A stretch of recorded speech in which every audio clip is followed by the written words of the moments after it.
Hi friends, this is Wasim and you are watching my YouTube channel English Education WJ. Guys, आज हम लोग पढ़ेंगे 20 standard words, मतलब वैसे words that is not very common but highly use in spoken. कुछ standard word है. पहला बोल रहा है affray. Affray means a noisy and violent fight at public place, यानी कि जब रोड पे हल्ला हंगामा करके जो झगड़ा होता है उस तरह का झगड़ा को हम लोग आफ्रे बोलेंगे. अगला बोला एक्नी. एक्नी का मतलब बोला द हाईएस्ट पॉइंट, यानी कि शिखर जिसको बोलते हैं. इसको पिनाकल भी बोलते हैं, है ना, और जिनीज भी बोलते हैं टॉप पॉइंट, यानी कि हाईएस्ट पॉइंट. आगे बोला एयर ड्रॉप. एयर ड्रॉप बोला the act of delivering supplies food and troops.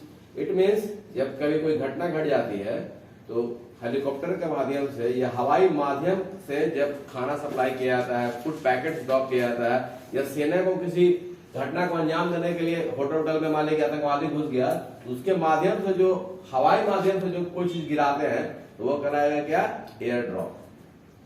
आगे बोल रहा अनाग्राम. अनाग्राम बोल रहा है कि ए वर्ड और phrase found by reordering the letters, यानी कि इंग्लिश के वैसे वर्ड्स जिसको हम लोग रीऑर्डर करके वर्ड बनाते हैं. जैसे टे में एक वर्ड है TAME, इसको उल्टा कर दिया तो ए में टी मेड बन गया. मेड मैंने साथी, टे मैंने पालतू बनाना. तो ऐसे बहुत सारे वर्ड्स होते हैं जो हम लोग रीऑर्डरिंग करके बनाते हैं. पेपर में अक्सर ऐसा देता है एनाग्राम, जो हम लोग वर्ड से वर्ड फॉर्मेशन करते हैं. आगे बोल रहा है anecdote. Anecdote means A short narrative of an interesting और एंटरटेनिंग इंसिडेंट, यानी जब कोई घटना का हम लोग लघु विराम करते हैं. हिंदी में बोलेंगे लघु कथा, हिंदी में किस्सा, है ना, लाइक दैट. यानी कि कहीं ट्रूप पे गए तो जो शॉर्ट इंटरेस्टिंग घटना होती है उसको जो हम लोग एक्सप्रेस करते हैं वही एनेक्डोट कहलाता है. आगे बोल रहा है aphorism. Aphorism means A short and clear और विटी सेंटेंस, मतलब ऐसा सेंटेंस जिसके माध्यम से हम अपने विचार को रख लेते हैं, जो बड़ा चतुराई भरा हो और अपने बातों को क्लियर रख पाते हैं, वही अफोरिज्म कहलाएगा. आगे बोल रहा आर्डुअस. आर्डुअस का मतलब डिफिकल्ट टू डू और अचीव. जैसे हिमालय की चढ़ाई करना है तो दैट इज आर्डुअस टास्क, यानी कि मेरे लिए जो है वो difficult task. Baby boomer. Baby boomer बोला है baby born during the fast increasing birth rate. कभी कभी ऐसा टाइम होता है जिसमें बर्थ रेट बहुत लोग पैदा होते हैं, तो उस समय जो पैदा होते हैं तो वो बेबी बूमर कहलाते हैं, यानी कि जब तेजी से आबादी बढ़ रही थी उसी वक्त इसका जन्म हुआ था. आगे बोल रहा बक्कानल. बक्कानल या बक्कानेलियन दोनों एक ही वर्ड है, जिसका मतलब होता है वाइल्ड रैंडम पर्सन, वैसा इंसान जो खूब पी करके ढल रहा हो, इधर उधर गिर रहा हो, है ना, पी के टल्ली हो जाना, दैट इज बक्कानल. आगे बोल रहा बेगास. बेगास बोल रहा है कि शुगर केन का वो पार्ट जो हम लोग खूब रस निकाल के चूस लेते हैं, फिर भी जो बचा हुआ पार्ट होता है उस पार्ट को हम लोग बेगास बोलते हैं. ये भी बचा हुआ पार्ट फिर बाद में फ्यूल बनाने के काम में आता है. आगे बोल रहा बार्न स्टॉर्मिंग.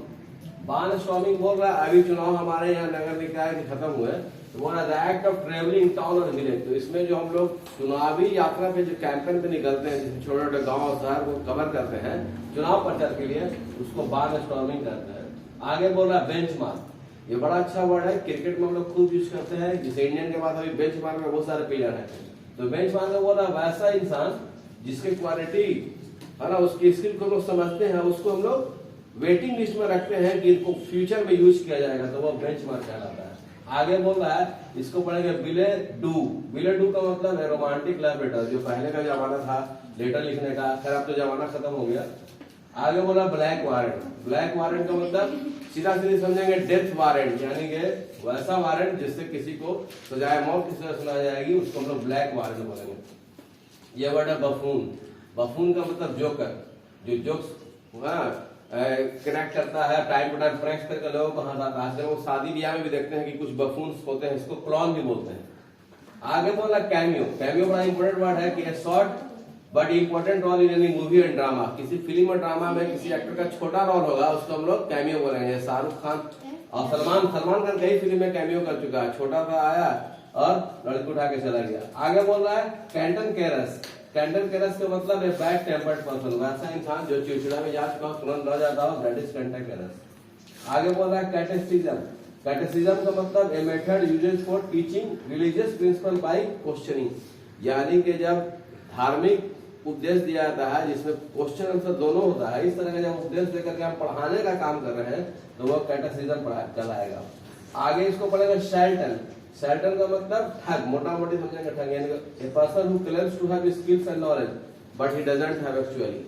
यानी कि वैसा आदमी जो ये दावा करे कि हमको बहुत बुझाता है, अब अक्सर ऐसा होता है जो शैटन होते हैं वो बहुत नॉलेज रखते हैं, होते तो फेक है, ठगते हैं, लेकिन नॉलेज बहुत रखते हैं। आगे इसको बोलेंगे सीनोस्योर। सीनोस्योर मीन सेंटर ऑफ अट्रैक्शन। जैसे कोई लड़की किसी शादी में जाती है और वो सेंटर ऑफ अट्रैक्शन हो जाती है तो उसको हम लोग सीनोस्योर कहेंगे। Guys this 20 words are very important. I hope you understood it.